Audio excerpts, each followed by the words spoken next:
घटना आहे धुळे शहरामधील मध्यमवर्गीय कुटुंबामध्ये जन्मलेला कपिल बाळू बागुल हा मुलगा अत्यंत हुशार आणि शिस्तप्रिय होता। त्याचं शिक्षण धुळ्यामधील जय हिंद कॉलेजमध्ये पूर्ण झालं।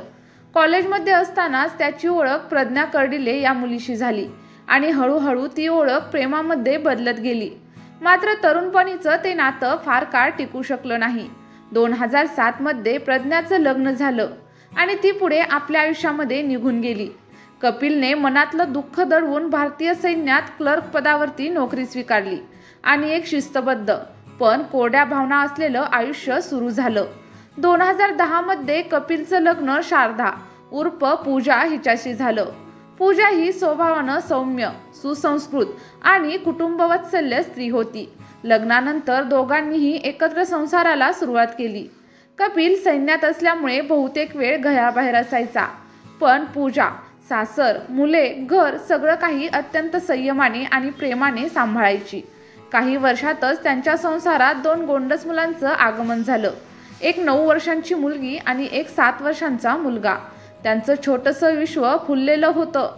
कपिल घरी येत असे तेव्हा तो एक आदर्श पती, प्रेमळ बाप आणि कर्तव्यदक्ष गृहस्थ वाटायचा। शेजारी आणि मित्रपरिवार यांना त्यांच्या कुटुंबाकडे आदर्श म्हणून पाहायचे। पूजा आपल्या संसारात पूर्ण रमली होती। मुलांचं शिक्षण, त्यांच्या आरोग्याची काळजी, घराची जबाबदारी सगळं ती मनापासून करत होती। पण हे फक्त वरवरचं होतं, आतून काहीतरी तुटत होतं जे कोणाच्याही लक्षात येत नव्हतं। आणि त्याच दरम्यान कपिल पुन्हा एकदा आपल्या कॉलेजमधील जुन्या प्रियसी प्रज्ञा कर्डिलेच्या संपर्कात आला। प्रज्ञा आता 2 मुलींची आई होती, एक 17 वर्षांची तर दुसरी 13 वर्षांची।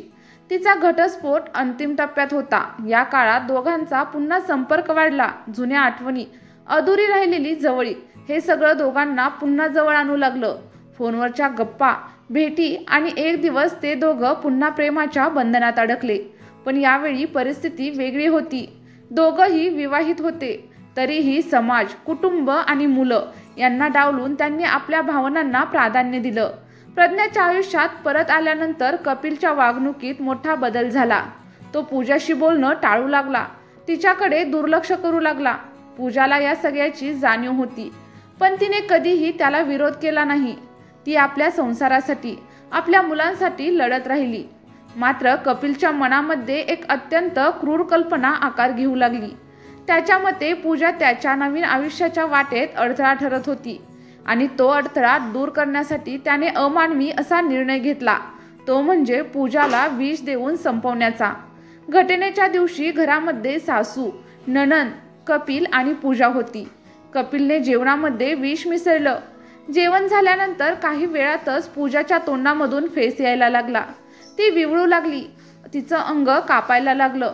पण कपिल एका कोपऱ्यामध्ये शांतपणे बसून तिचं तडफडणं बघत राहिला। 1.5 तास उशिरा तिला खासगी रुग्णालयामध्ये नेण्यात आलं, पण तिची अवस्था फारच गंभीर झाली होती। शेवटी डॉक्टरांनी तिला शासकीय रुग्णालयामध्ये हलवण्याचा सल्ला दिला, पण त्याआधीच कपिल आणि त्याच्या घरच्यांनी अंत्यविधीची तयारी देखील सुरू केली होती। मात्र याच दरम्यान पश्चिम देवपूर पोलीस ठाण्यात कोणीतरी पूजाच्या मृत्यूबाबत संशय व्यक्त केला आणि पोलिसांनी वेळीच हस्तक्षेप करून पूजाचं शव ताब्यात देखील घेतलं। शवविच्छेदनात तिच्या शरीरामध्ये विष असल्याचं स्पष्ट झालं, शिवाय डोक्यावरती माराच्या जखमा होत्या। तपास सुरू झाला आणि अनेक धक्कादायक बाबी समोर आल्या।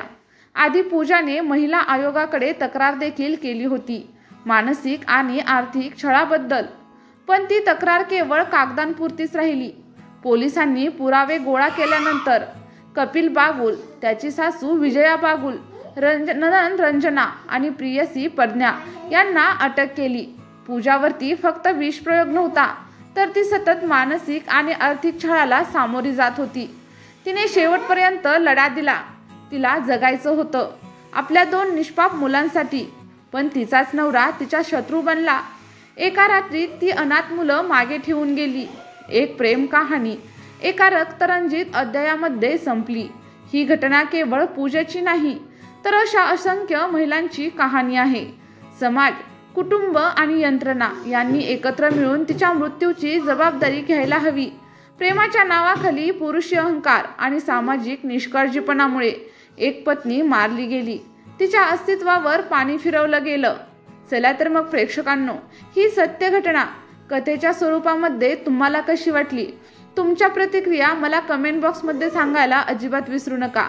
त्यासोबतच आपल्या व्हिडिओला एक लाईक देखील नक्कीच करा आणि तुम्ही जर चॅनलला पहिल्यांदा व्हिजिट करत असाल तर सबस्क्राईब केल्याशिवाय अजिबात जाऊ नका आणि सबस्क्रिप्शन सोबतच शेजारील बेल आयकॉनचे बटन देखील नक्कीच प्रेस करा, जेणेकरून असेच नवनवीन व्हिडिओ तुम्हाला पाहता येईल।